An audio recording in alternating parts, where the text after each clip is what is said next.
suit. What do you think? Whoa, very nice. Look at that. Picked it up from Lucius yesterday. Good coloring. That's jet black. And the material something called Kevlar. It's very cool, but that's nothing.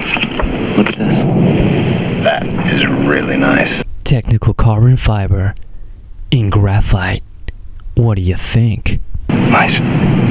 Jesus. That is really super. How'd a nitwit like you get so tasteful? But wait, you ain't seen nothing yet. Powered endoskeleton. Gunmetal. Impressive. Very nice. Let's see Batman's new suit. Look at that bluish grey tinge, that tasteful texturing. Oh my god, his cape even has creases. Hey, what's wrong, Batman? You're sweating.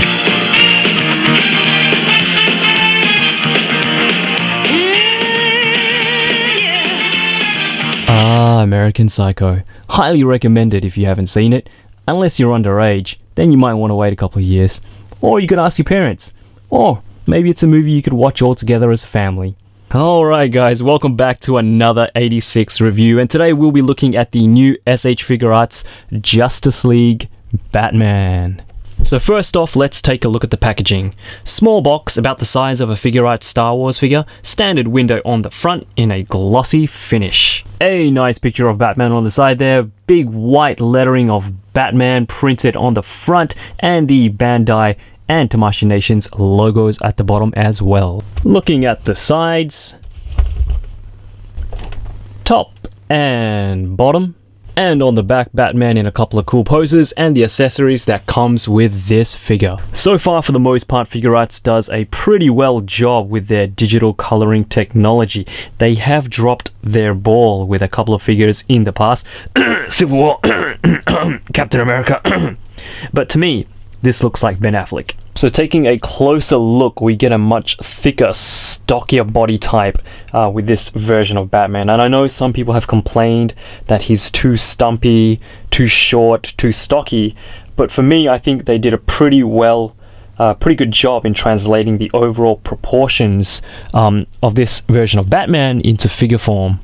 So I can't really judge or really comment on how accurate he looks compared to the movie because I haven't actually seen the movie yet, but from all the screenshots, from all the trailers that I have seen so far, it does look pretty good. But when it comes down to it, I really think it's up to you on how accurate he looks compared to the movie. I know some people are really nitpicky or have a really keen eye on spotting details on the Batman suit. Some people don't really care, and as long as it looks close enough, they'll be pretty satisfied with it.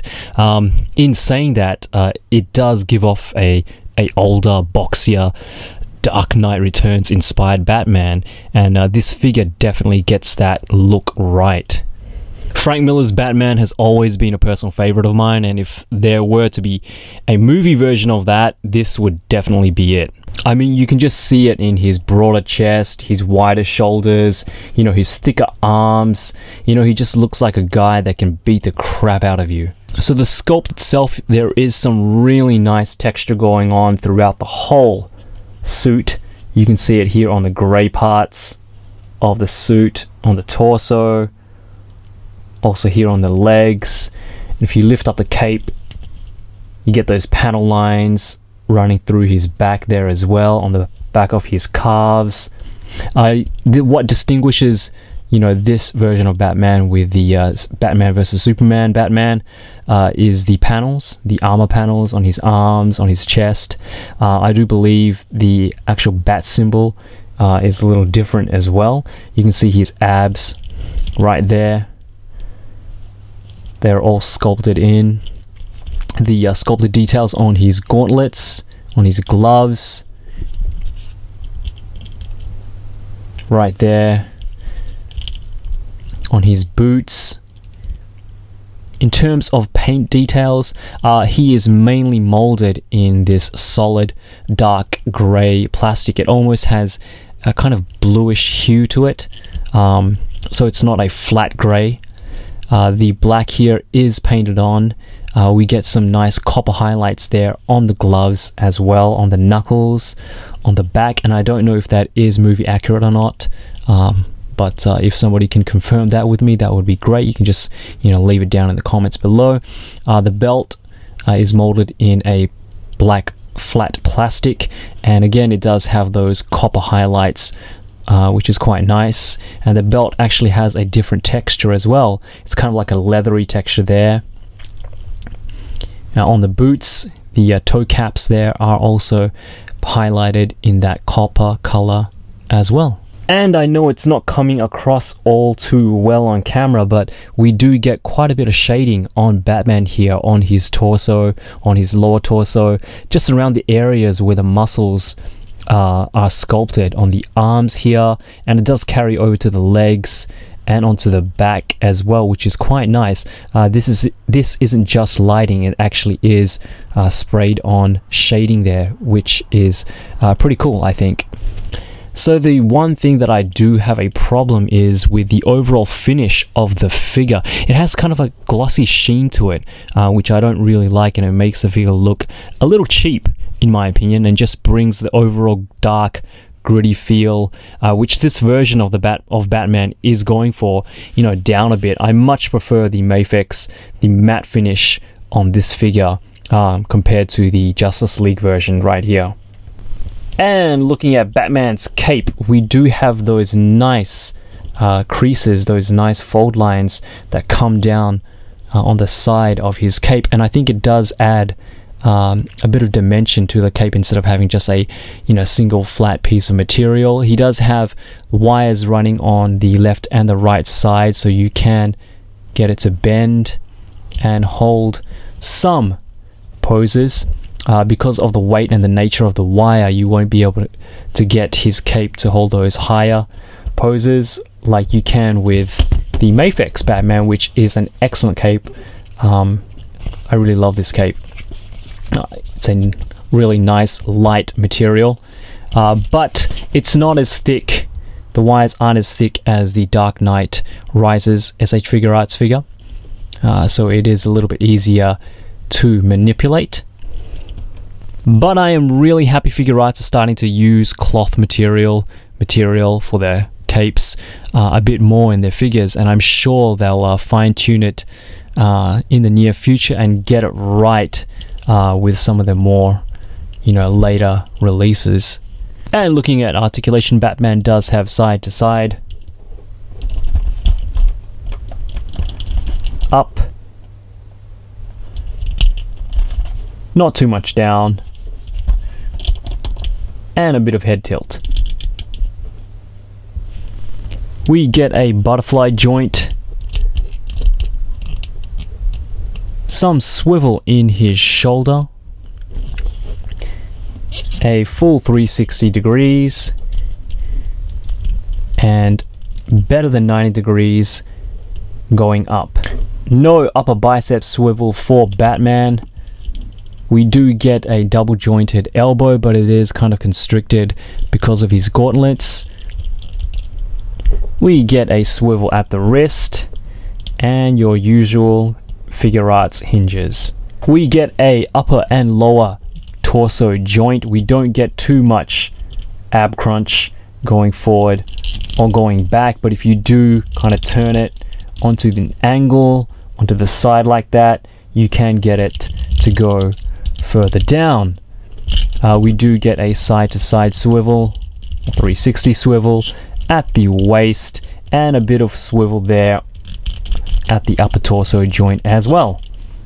Batman can drop his legs down to give him that little bit extra height and a little bit more motion in his legs, so he can kick forward more than 90 degrees, which is nice, and he can kick back about that much. Batman can do the splits really well. He has a upper thigh cut. It's a full upper thigh cut, which is nice. He gets double jointed knees, some good motion there.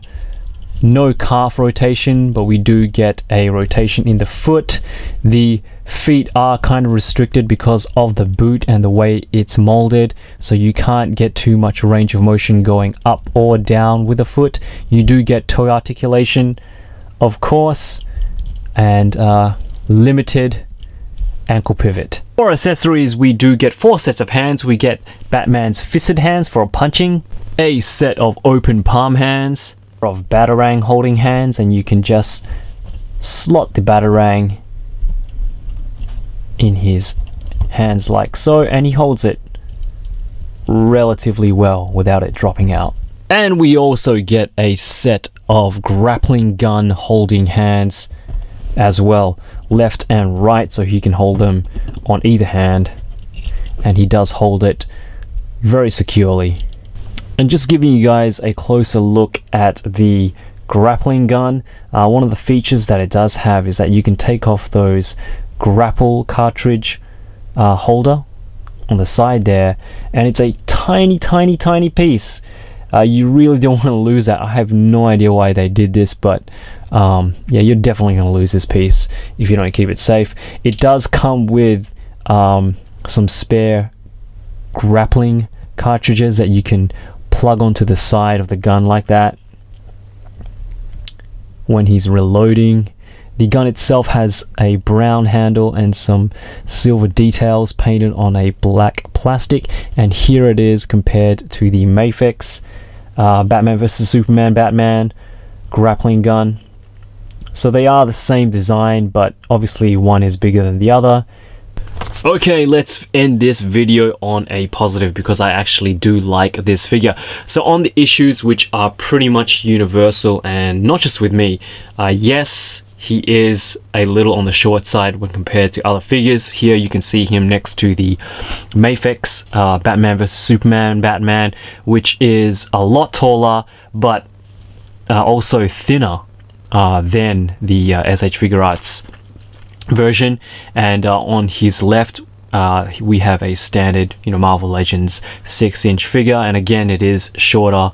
He is shorter than Captain America. So yes, he is on the short side when you do compare him to other figures from other lines. So here he is standing next to a couple of other SH Figuarts figures, and again, he isn't the tallest. If you are looking for size accuracy, Ben Affleck is a pretty big guy. He's 6'4", and I think he should be a little bit taller.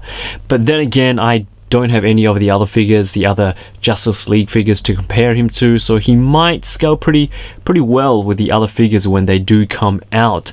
That might be Figuarts' intention, to have Batman only scale with the Justice League figures from that particular line. So there is that. With accessories, he is a little lacking, especially since we are used to getting a ton of accessories with the Mafex Batman, the armored Mafex Batman as well. Even with SH Figuarts Nolan Batman, we did at least get an extra head, so there is that issue of not having as many accessories as we are used to. And the last thing, of course, is the the overall finish of this Batman. Again, it probably doesn't come through too well on camera, but he does have this kind of light sheen to it, which I am definitely not a fan of. But like I mentioned, let's finish on a positive note, because as a Batman figure, as a buff, older Frank Miller inspired Batman, he is pretty great.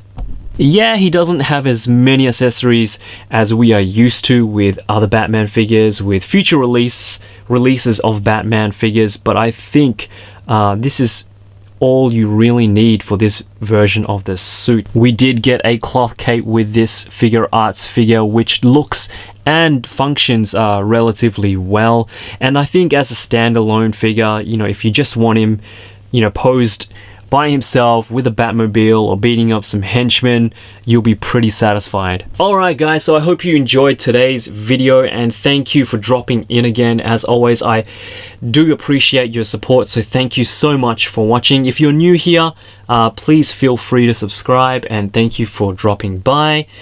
Anyway, I hope you guys have a fantastic weekend, and I will see you for the next one. Take it easy guys. Bye.